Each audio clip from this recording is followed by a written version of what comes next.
بهار سرخ امسال مثل هر ساله، هنوزم تیر و ترکش قلبو میشناسه، هنوز شب زیر سرب و چکمه میناره.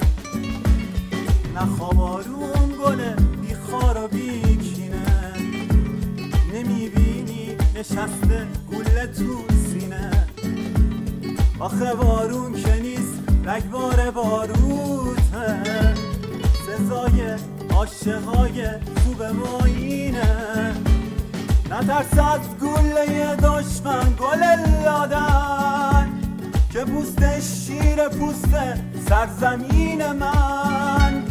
اجاق گرم سرمای شب سنگر، دلیل تا سپیده رفتن و رفتن.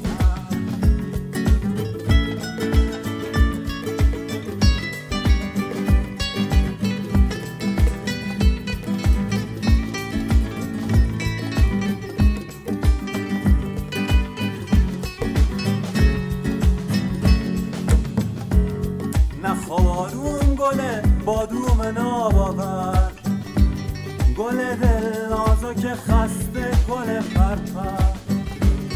نگو باد ولایت پرپرت کرده، دلا برقد کشیدن رو بگیر از سر.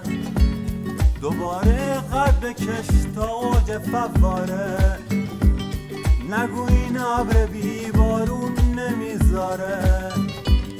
مثل یار دلاور نشکن از دشمن، ببین سر میشکنه تا وقتی سر داره. نذاشتن هم صدایی رو بلد باشیم، نذاشتن حتی با هم دیگه بد باشیم. کتابای سفید و دوره میکردیم، که فکر شب کلاهی از نمد باشیم.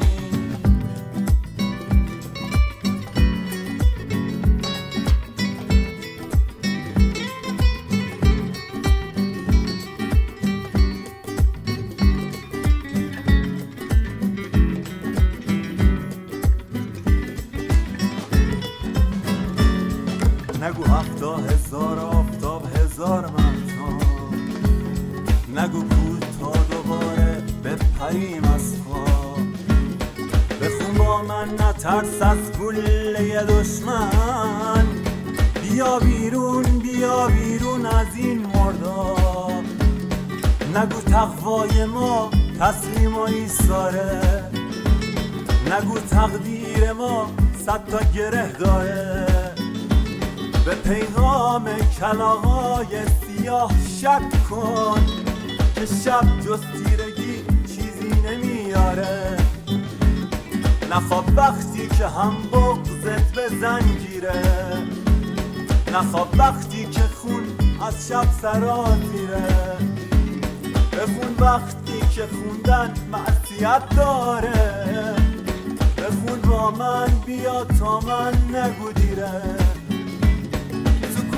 شیشه های شب همی داره، ولی خشم تو مشت محکمی داره. عزیز جمعه های عشق و آزادی، کلاغ پروازی با تو عالمی داره. عزیز جمعه های عشق و آزادی، کلاغ پروازی با تو عالمی داره. نخواب ای حسرت سفره گل گندم، نباش خودآلونای قصه سردرگم.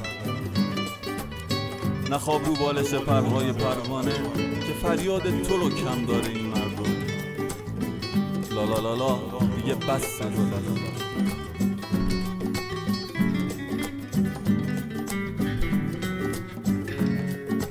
اکیلا گیتاریست.